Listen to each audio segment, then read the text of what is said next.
당뇨 망막병증은 수술을 하게 되거나 치료함에도 불구하고 실명하게 될 수 있습니다. 안녕하세요. 센트럴 서울안과의 송민혜 원장입니다. 이번 시간에는 우리나라에서 실명하는 가장 큰 원인인 당뇨 망막병증에 대해서 설명을 드리겠습니다. 우리나라에서 당뇨 환자가 전 인구의 14%라고 합니다. 노인은 30% 이상에서 나타나고 60%만이 치료를 받고 그중 30%만이 관리가 잘 되는 것으로 조사되었습니다.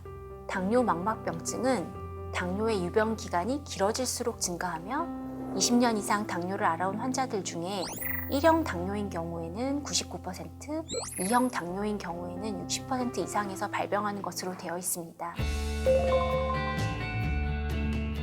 당뇨 망막병증은 당뇨로 인해 혈액순환에 장애가 생겨서 혈관에서 삼출물이 나와 부종이 생기거나 허혈성 변화로 인해 모세혈관이 파괴되어 신생혈관 및 흉터 조직이 생기게 되어 나타납니다.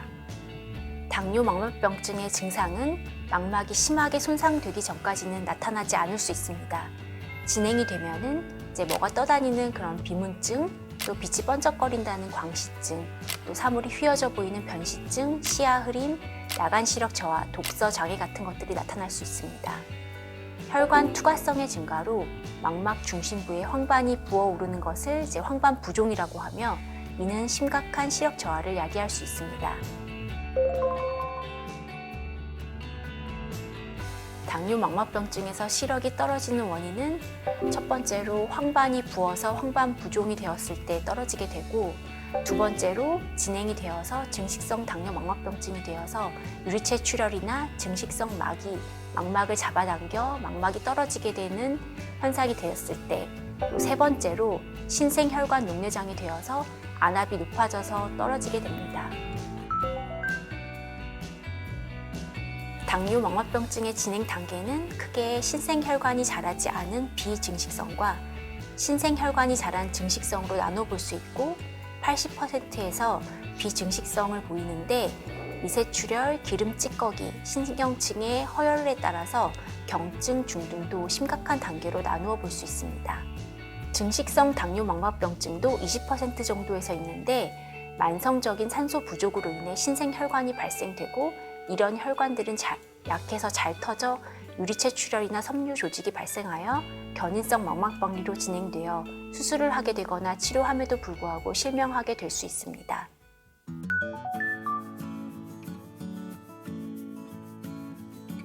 우선 안저 검사로 망막 출혈반이나 삼출물의 정도와 신생혈관 유무를 확인을 해볼 수 있고, 형광 안저 촬영은 당뇨 망막병증의 직접적인 원인이 되는 혈관에서의 누출과 혈관 폐쇄를 확인할 수 있습니다.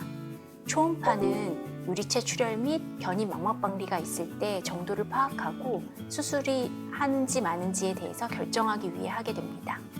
빛간섭 단층 촬영으로 황반 부종을 정량적으로 알 수 있고 황반 주름이나 잡아당기는 부분들을 쉽게 알 수 있습니다.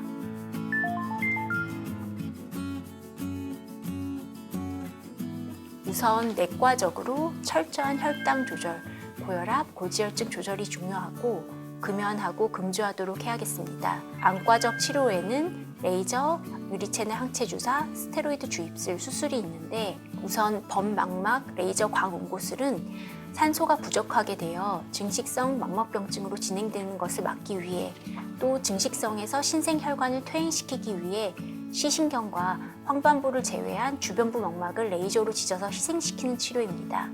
국소 레이저 광응고술은 황반 부종의 치료를 위해 형광 안저 촬영에서 발견되는 누출 혈관을 선택적으로 광응고하는 방법입니다.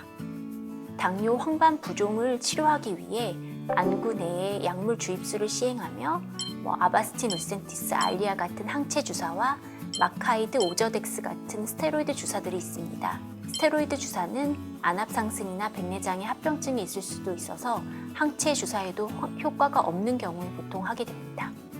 증식성 망막병증으로 인해 유리체 출혈이나 증식성 막이 생기게 되면 유리체 절제 수술을 하게 되어 피와 증식성 막을 없애고 레이저 치료를 하게 됩니다.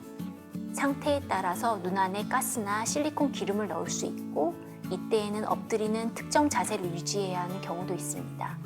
또한 경우에 따라서는 2차 수술이 필요할 수도 있습니다. 최근 수술 기법이 발달되면서 무봉합 소절개술로 인해서 수술 시간이 단축되었고 회복 기간도 2에서 4주 정도로 단축되었습니다.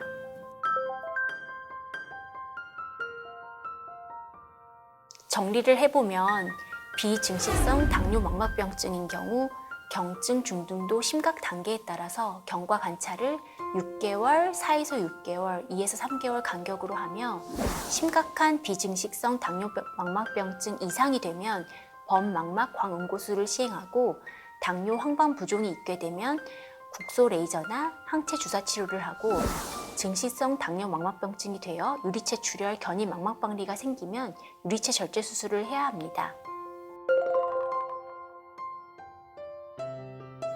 황반 부종이 없는 경우에는 매우 진행된 당뇨망막병증임에도 불구하고 시력이 잘 나오는 경우가 많고 이때 레이저 치료를 하지 않으면 신생혈관이 터지면서 유리체 출혈이 되어 유리체 절제술까지 해야 할 수 있습니다.